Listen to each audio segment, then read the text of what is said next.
Hello again. Interesting little video clip that you might want to go peruse on the Western Center for Journalism. The title is Obamacare Website More Vulnerable.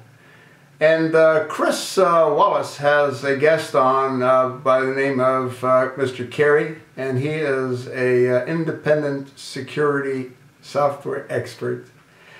And Chris has said that, well, you know, the government says that that's not true. They say that the software hasn't been hacked.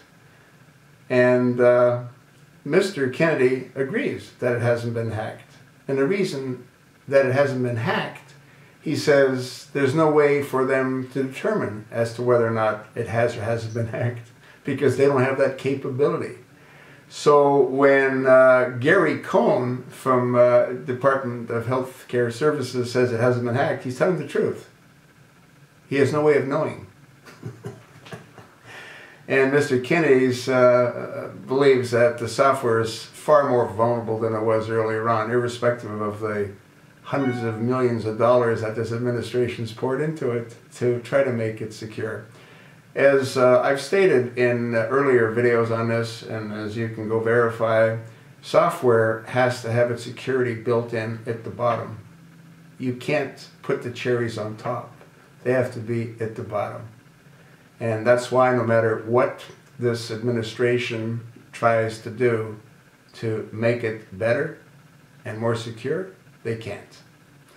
So the bottom line is that anyone that puts any kind of private information up on Obamacare's website, you can rest assured that it's no longer private.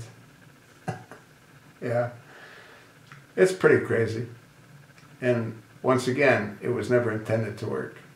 It's intended to do exactly what it's doing: distract, divert, to deceive.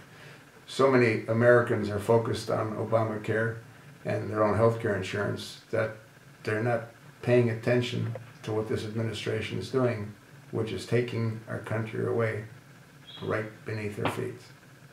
You think not? Well, I think you're going to find out that that in fact is the case. I told you what I think. Let me know what you think.